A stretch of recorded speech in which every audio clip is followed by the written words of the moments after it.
Hello friends, एक बार पुनः मैं राजेश आप सभी को आपके अपनी YouTube channel unique math with Rajesh sir में स्वागत करता हूं।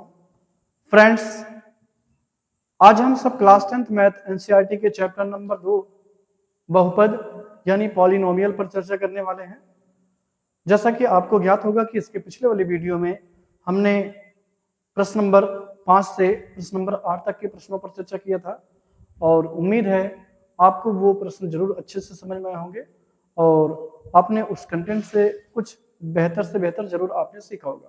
ठीक है फ्रेंड्स, तो आज उसी उम्मीद से आज हम पुनः इस प्रश्नावली के चैप्टर इस प्रश्नावली 2B के प्रश्न नंबर 9 और 10 पे चर्चा करने वाले हैं। ठीक है फ्रेंड्स, तो आज की ये वीडियो जो है आपके लिए बेहद इंपॉर्टेंट होने वाली है। सो गाइज, आप सभी इस वीडियो को पूरा और कंसंट्रेट होकर जरूर देखें और हमारे साथ कॉपी और पेन लेकर बैठिए और सॉल्व करने का प्रयास कीजिए। ठीक है फ्रेंड्स, तो चलते हैं। तो प्रश्नावली 2B का प्रश्न नंबर 9 है, कहता है कि यदि बहुपद x² plus x plus k का एक शून्यक 1 है तो k का मान ज्ञात कीजिए। वेरी इंपॉर्टेंट प्रश्न है सिंपल ही लेकिन है इंपॉर्टेंट है। जान लीजिए ऑब्जेक्टिव प्रश्न ही पूछे जाते हैं। तो कह रहा है कि इस बहुपद का एक शून्यक कौन है, 1 है, तो k का मान ज्ञात करना है। आप देख रहे हैं कि k होगा, उस k का मान ज्ञात करना है। तो कैसे क्या करेंगे आप? सबसे पहले आप ये बताएं, अगर इस बहुपद का एक शून्यक 1 है तो यानी इस बहुपद में 1 रखने पर पूरा बहुपद क्या हो जाएगा, शून्य हो जाएगा। यानी अगर हम थोड़ी देर के लिए इसको अगर ये माना इसको p ऑफ x मान ले, यानी जो बहुपद दिया है वो p ऑफ x बराबर है p ऑफ x बराबर x² प्लस k है, ये है। और चूंकि आप लिखेंगे चूंकि बहुपद का एक शून्यक कौन है, एक शून्यक 1 है, अतः क्या हो जाएगा, अतः इस बहुपद में x के प्लेस 1 रखने पर, इस बहुपद में x के प्लेस पे 1 रखने पर पूरे बहुपद की जो वैल्यू है वो कितनी हो जाएगी, शून्य हो जाएगी। ये तो आप रख दीजिए। तो अगर हम इसमें p ऑफ 1 रखें हर x के प्लेस पे तो क्या मिलेगा, ये मुझे मिलेगा 1 का स्क्वायर प्लस 1 प्लस k। ठीक है, और ये इसके p ऑफ 1 बराबर क्या हो जाएगा, 0 बराबर 1, और ये भी प्लस 1 हो जाएगा प्लस 2 ना। तो यहां से 0 बराबर ये क्या हो जाएगा, 1 1 2 हो जाएगा और प्लस k, यानी अगर ये प्लस जो है इधर आके आएगा तो क्या हो जाएगा माइनस, यानी k बराबर क्या आएगा, -2। ठीक है फ्रेंड्स, तो ये प्रश्न जो है बड़ा इजी था और इस प्रश्न में हमने क्या किया कि बहुपद में x के प्लेस पे 1 रख दिया और उसको बराबर 0 पे करके हमने k का मान निकाल लिया। ठीक है फ्रेंड्स, तो उम्मीद है आपको ये प्रश्न अच्छे से समझ में आ गया होगा। आइए चलते हैं इसके प्रश्न नंबर 10 पे, देखते हैं वो प्रश्न कैसे सॉल्व किया जाएगा। एक बात और फ्रेंड्स, अगर आपने अभी तक चैनल को सब्सक्राइब नहीं किया है या फिर अभी तक आप चैनल पे नए हैं तो आप चैनल को सब्सक्राइब करें और हमारे इस मैथमेटिक्स चैनल से आप सभी ज्यादा से ज्यादा जुड़े। ठीक है फ्रेंड्स, तो चलते हैं इसके अगले प्रश्न नंबर 10 पर।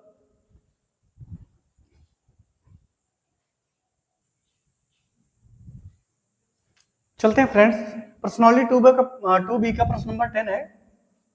कहता है कि एक द्विघात बहुपद ज्ञात कीजिए जिनके शून्यकों का योगफल तथा गुणनफल क्रमशः दी गई है।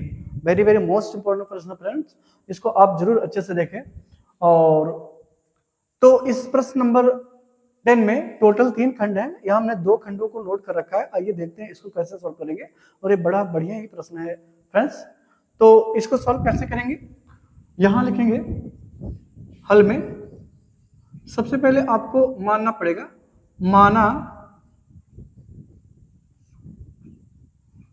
एक द्विघात बहुपद,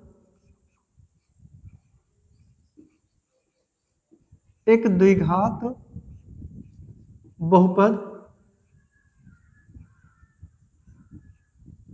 ax² plus bx plus C है। हमने माना कि एक द्विघात बहुपद जो है वो कितना है, वो ax square plus B X plus C है। अब यहां से आपको क्या अप्लाई करना है, एक बार आपको ये क्या दिया है, ये शून्यकों का योगफल है और ये शून्यकों का गुणनफल है, क्योंकि साफ साफ प्रश्न कह रहा है जिनके शून्यकों का योगफल तथा गुणनफल क्रमशः दी गई हैं, यानी जो कॉमा के पहले वाला है वो शून्यकों का योगफल है और जो कॉमा के बाद दूसरा है वो शून्यकों गुणनफल है। तो यहां से आप एक फॉर्मूला यूज करेंगे कि शून्यकों का योगफल बराबर, शून्यकों का योगफल बराबर क्या होता है, माइनस एक्स का गुणांक, क्या, माइनस एक्स का गुणांक बटे में एक्स स्क्वायर का गुणांक, ये माइनस एक्स का गुणांक बटे में एक्स स्क्वायर गुणांक। अब ये बताइए आपको दे रखा है कि शून्यकों का योगफल कितना है, वो 1/4 है। शून्यकों का योगफल कितना है, 1/4 है। तो आप इसके नीचे लिखेंगे 1/4 बराबर, ये पार्ट जो है आपने जो बहुपद मान रखा है वहां से यूज करेंगे। तो माइनस एक्स का गुणांक क्या होगा, ये जो x के साथ गुणा के रूप में है वो x का गुणांक होगा, यानी जो x गुणांक है वो हो जाएगा माइनस बी, ठीक है। और बटे में एक्स स्क्वायर गुणांक क्या है, ये एक्स स्क्वायर का गुणांक है यानी a। तो इसको हम क्या बना लेंगे, इक्वेशन फर्स्ट, ठीक है। यानी शून्यकों का योगफल जो है वो कितना निकल गया, 1/4 बराबर माइनस बी बाई ए। अब यहां से दूसरा यूज करेंगे कि शून्यकों का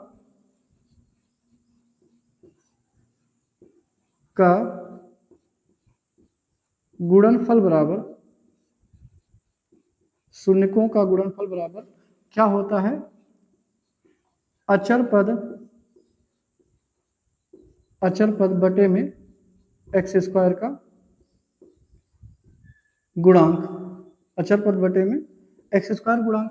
अब यहाँ शून्य को गुणनफल क्या हो जाएगा, ये है -1, तो यहाँ आप -1 रखिए। अचर पद क्या है, अचर पद ये है, अचर पद क्या है, सी है, और एक्स स्क्वायर गुणांक क्या है, ए है। ठीक है फ्रेंड्स, ये हमने रख लिया।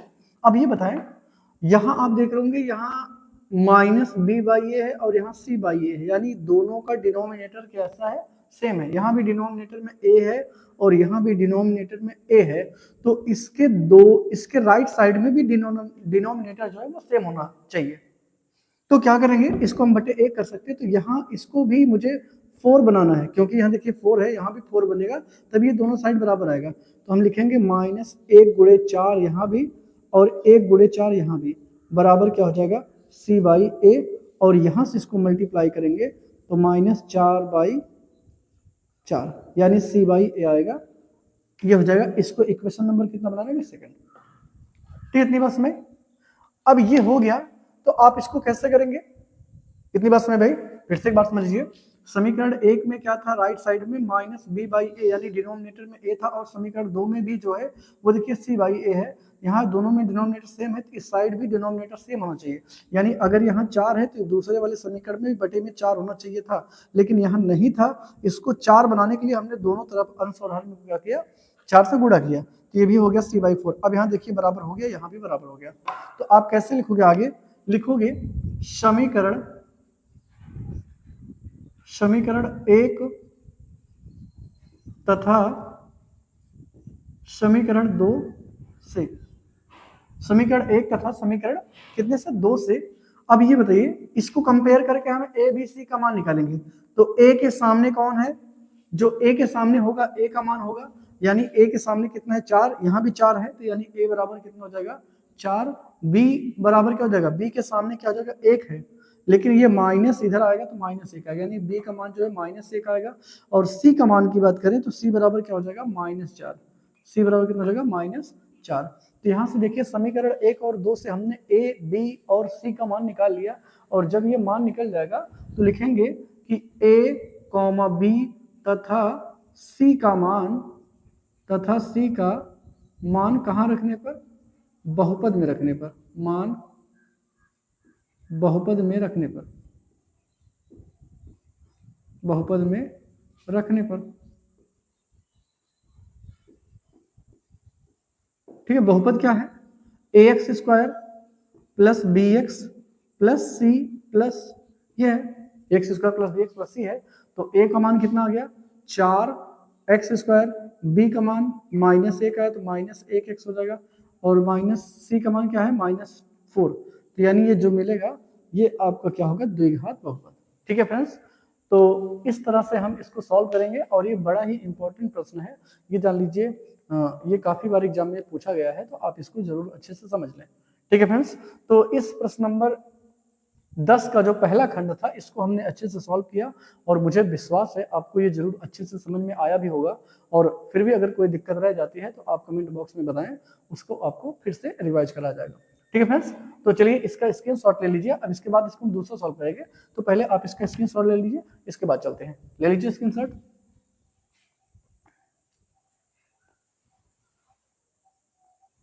हो गया स्क्रीनशॉट? ठीक है, इसको इरेज करते हैं, तो ये हो गया। अब हम क्या करेंगे, अब इसके दूसरे खंड को सॉल्व करेंगे। दूसरा खंड कौन है?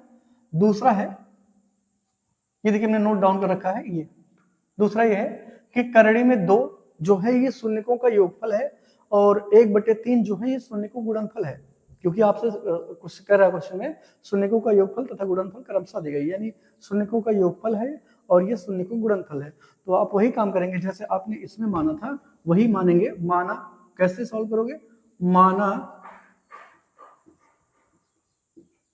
एक द्विघात बहुपद, द्विघात कितना मान ले ax² plus bx plus c है। ठीक है, माना में एक द्विघात बहुपद है, वो कितना है ax² plus bx plus c है। ठीक है, अब यहाँ आपको क्या अप्लाई करना है, एक बार शून्यकों का योगफल और एक बार शून्यकों का गुणनफल, तो लिखेंगे शून्यकों का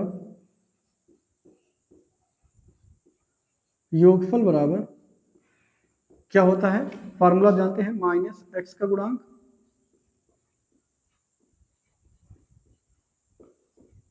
बटे में x² का गुणांक। ये हो गया। शून्यकों का योगफल कितना दिया है, करड़ी में 2 बराबर, यहां से -x गुणांक क्या है, ये हो जाएगा -b, और बटे में x² गुणांक क्या है, a है, यानी ये हो गया। अच्छा आप ये बताइए, इसको हम बटे a कर सकते हैं। अभी जब हम दूसरा रखेंगे, जब दूसरा रखेंगे शून्य को गुणनफल, तो शून्य को गुणनफल में देखिए हर में क्या है, 3 है। शून्य को गुणनफल में जो हर में है वो इसका 3 है, और इसका हर जो है 1 है, यानी मुझे दोनों हरों को क्या बनाना पड़ेगा, 3 बनाना पड़ेगा, तभी सेम होगा। तो इसको हमें 3 बनाने के लिए, इस हर को भी 3 बनाने के लिए मुझे 3 से मल्टीप्लाई करना पड़ेगा। तो यहाँ से 3 से मल्टीप्लाई करेंगे, 3 करड़ी में 2 हो जाएगा, और यहाँ भी जब हम 3 से गुणा करेंगे 3 1 के 3 हो जाएगा, बराबर क्या हो जाएगा -b/a। ठीक है, इसको समीकरण 1 बना लेंगे। फिर से समझिए एक बार, हमने लिखा शून्यकों के योगफल बराबर -x का गुणांक बटे में x² का गुणांक। अब आप जानते हैं शून्य का गुणनफल आपको दिया है करड़ी में 2, और इसको बटे 1 कर सकते हैं, और यहाँ से x गुणांक होगा -b, x² का गुणांक जो होगा a होगा, तो -b/a हो जाएगा। ठीक है, अब आप देखिए जो शून्य का गुणनफल दिया है वो बटे में 3 है, और यहाँ बटे में 1 है, तो यानी इसको भी बटे में मुझे 3 करना पड़ेगा, और ये इसके हर में 3 लाने के लिए मुझे क्या करना पड़ेगा, 3 से ऊपर गुणा और 3 से भाग करना पड़ेगा।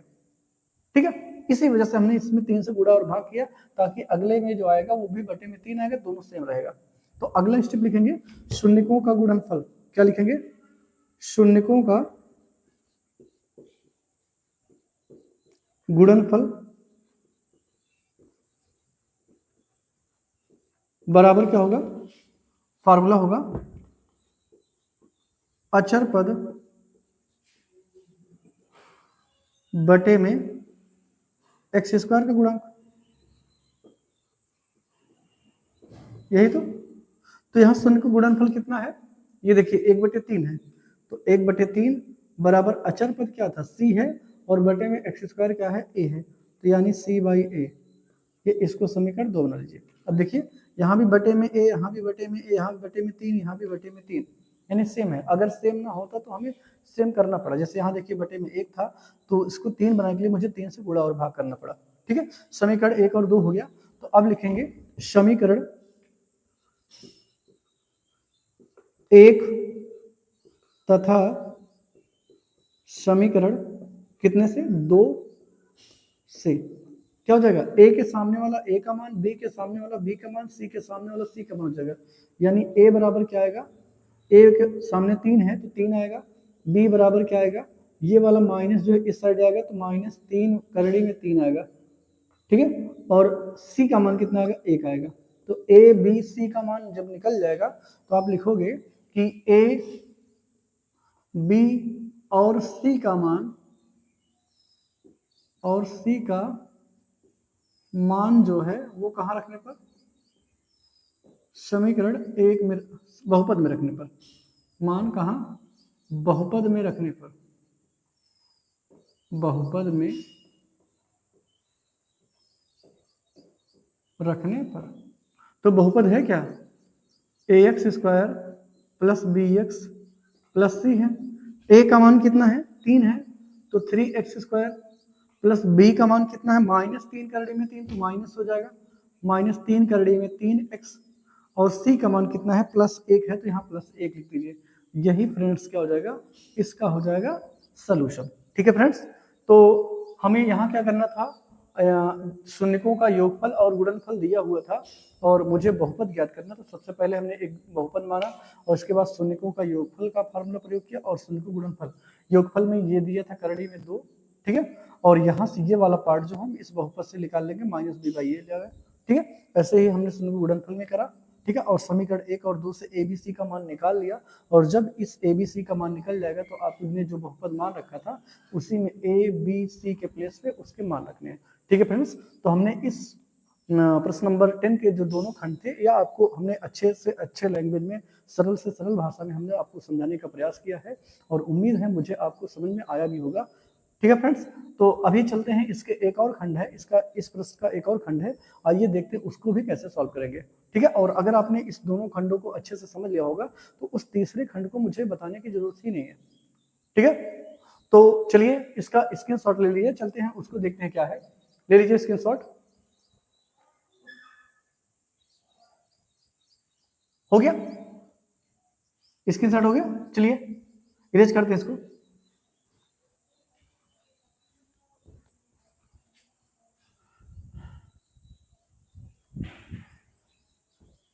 अब इसका खंड 3 है, तीसरा खंड है कि 0, करड़ी में 5। ठीक है, यहां दिया है 0, करड़ी में 5, यानी शून्यकों का योगफल जो है वो 0 है और इसके गुणनफल जो है वो कितना है, करड़ी में 5। आइए इसको देखते हैं कैसे सॉल्व करेंगे। तो वही काम है, सबसे पहले क्या करते हो, माना, क्या माना, माना एक द्विघात बहुपद कौन है, ax² plus bx plus c है। अब जब ये हो गया तो आप क्या यूज करेंगे, शून्यकों का योगफल का फार्मूला, शून्यकों का योगफल बराबर क्या होगा, -x का गुणांक बटे में x² का गुणांक। ठीक है, अब आपको शून्यकों का योगफल क्या दे रखा है, ये गामा के पहले वाला जो है वो शून्यकों का योगफल ही है, तो शून्यकों का योगफल 0 दिया है, और यहाँ से x का गुणांक जो है वो b है, ये निगेटिव और ये पॉजिटिव तो हो जाएगा निगेटिव, और बटे में x² गुणांक जो है ये कितना a है, तो हो जाएगा ये, और इसको बटे में 1 कर सकते हैं, तो ये हो जाएगा समीकरण नंबर 1, यानी 0/1 इक्वल टू -b/a हो गया समीकरण नंबर 1। अब दूसरा यूज करेंगे शून्यकों का गुणनफल, क्या यूज करना है, शून्यकों का गुणनफल बराबर क्या होता है फॉर्मूला, -x का, सॉरी, अचर पद क्या होता है, अचर पद बटे में x² का गुणांक।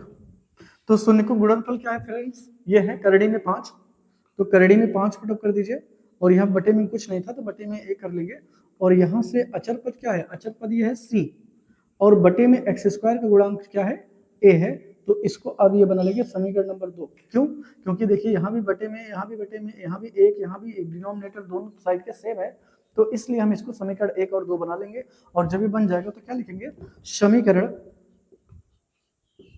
समीकरण 1 तथा समीकरण 2 से, ठीक है। तो यहां से क्या जाएगा, a के सामने वाला a का मान होगा 1 है, b के सामने वाला b का मान होगा ये 0 हो जाएगा, और c का मान जो है वो कितना होगा, करड़ी में 5, कितना होगा, करड़ी में 5। तो अब यही मान हम यहाँ रखेंगे बहुपद में, तो लिखेंगे कैसे, a, b और c का मान कहाँ रखने पर, c का मान बहुपद में रखने पर, c का मान बहुपद में रखने पर,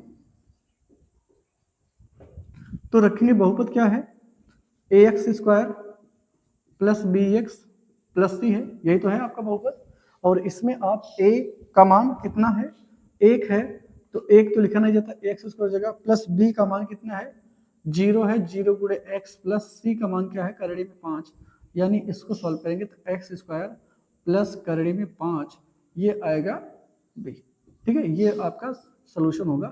तो बहुपद क्या निकल जाएगा, एक्स स्क्वायर धन करड़ी में 5, ये आपका द्विघात बहुपद होगा, ठीक है फ्रेंड्स। तो प्रश्न नंबर 10 में एक बार फिर से आपको थोड़ा सा समझा देते हैं। प्रश्न नंबर 10 में क्या करना था, एक द्विघात बहुपद ज्ञात करना था, और आपको शून्यकों का योगफल और गुणनफल दिया हुआ था, तो उसको हम कैसे लेट करते हैं, कैसे इसका हम द्विघात बहुपद ज्ञात करते हैं, इसको आपको हमने सरल से सरल लैंग्वेज में समझाने का प्रयास किया है, और उम्मीद है आपको ये इसके तीनों खंड जो है अच्छे से समझ में आ गए होंगे। और अगर ये तीनों खंड आपको अच्छे से समझ में आ गए होंगे तो आप इस टाइप के जितने भी प्रश्न होंगे वो आप बिना समय बर्बादी के भी झिझक जो है आप लगा सकते हैं। इस प्रश्न को लगाने के लिए एक और तरीका हो सकता है जिसको हम वैकल्पिक विधि प्रयोग कर सकते हैं। वो क्या होता है, अगर सपोज करिए या अगर आपको सब्जेक्टिव हुआ या आपको लिखने का आ गया 2, 3, 4 नंबरों में आ गया तो आप इस तरह से लगाएंगे, और अगर आपको शून्यकों का योगफल और गुणनफल दिया हो और आपसे ऑप्शनल में कहा जाएगा इसका द्विघात बहुपद क्या होगा, तो एक फार्मूला उसके लिए होता है, ठीक है, क्या होता है, वो होता है k into x square plus alpha plus beta into x plus होता है अल्फा इंटू बीटा, जहां k क्या है, एक कांस्टेंट है, एक क्या k जो होगा वो क्या होगा, एक कांस्टेंट है। यानी अगर इसी प्रश्न को मुझे लगाना होता तो इस फार्मूले पे भी हम रख के लगा सकते थे, यानी k अब ऐसे बाहर रहेगा, और एक्स स्क्वायर ये क्या था, ये जो मूलों का योगफल था, क्या था, मूलों का योगफल 0 है, तो ये 0 और ये गुणे क्या था, x हो जाएगा, धन अल्फा इंटू बीटा, यानी 0 को गुणनफल है, तो ये क्या हो जाता है, √5, ठीक है, ये हो जाएगा k इंटू एक्स स्क्वायर, ये 0 हो जाएगा, और ये प्लस कितना जाता है, √5। तो इस विधि का भी हम प्रयोग कर सकते हैं, ठीक है ना फ्रेंड्स।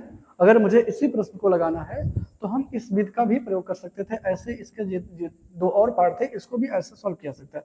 लेकिन जो है अगर ये सब्जेक्टिव सपोज करिए 4 नंबरों में पूछा गया है तो आपको ये आप लगाएंगे तो वहाँ आपको 4 नंबर नहीं मिलेगा, ठीक है, क्योंकि आपका 2 ही 3 लाइन में खत्म हो जाएगा, ठीक है, तो ये ज्यादा बेटर होगा तब वहाँ, तो आप इसको ऐसे लगा सकते हैं, और ये ज़्यादा इंपॉर्टेंट है, इसको आप अच्छे से जरूर समझिए। और अगर आपको कहीं ऑप्शनल मिल जाए, कहीं डायरेक्टली आपको लगाना है, तो आप इस विधि का प्रयोग जानते रहिएगा। क्या होता फार्मूला, एक्स स्क्वायर प्लस मूलों का यानी शून्यकों का योगफल गुणे एक्स, ठीक है, और ये माइनस होता है फार्मूला, ठीक है, ये यहाँ माइनस होता है, ठीक है, ठीक है, तो ये हो जाएगा फार्मूला, इस फार्मूले का भी प्रयोग करके हम लगा सकते हैं, ठीक है फ्रेंड्स। तो आज की वीडियो में बस इतना ही फ्रेंड्स, और उम्मीद करता हूँ ये इसके सारे प्रश्न जो हैं आपको जरूर अच्छे से समझ में आए होंगे, ठीक है फ्रेंड्स। इसके आपके जितने भी प्रश्न हैं इन सबको आपने अच्छे से समझा होगा, ये मुझे विश्वास है। और बस आज की वीडियो में बस इतना ही। और फ्रेंड्स एक बात कहना चाहूँगा कि अगर आप वीडियो पे नए हैं, अभी तक आपने चैनल को सब्सक्राइब नहीं किया है, तो आप चैनल को पहले सब्सक्राइब करें। और अगर आपको ये मेरी वीडियो जो है, मेरे द्वारा दिया हुआ कंटेंट जो है आपको समझ में आता है, तो आप अपने दोस्तों में ज़्यादा से ज़्यादा शेयर करें और लाइक करें, कमेंट्स करें। ठीक है फ्रेंड्स। और इस हमारे मैथमेटिक चैनल से आप सभी ज़्यादा से ज़्यादा जुड़े, ताकि आपको आने वाले बोर्ड में अधिक से अधिक जो है अंक अर्जित हो सके। और आपको जैसा कि पता होगा कि इस हमारे यूट्यूब चैनल के माध्यम से क्लास 9th और क्लास 12th तक के मैथमेटिक्स को हम स्वयं जो है वो सरल से सरल लैंग्वेज में आपको बताने का प्रयास करता हूँ। ठीक है फ्रेंड्स। तो आप सभी हमारे इस यूट्यूब चैनल के माध्यम से आप ज़्यादा से ज़्यादा जुड़ें। ठीक है फ्रेंड्स, चलते हैं। Thanks friends.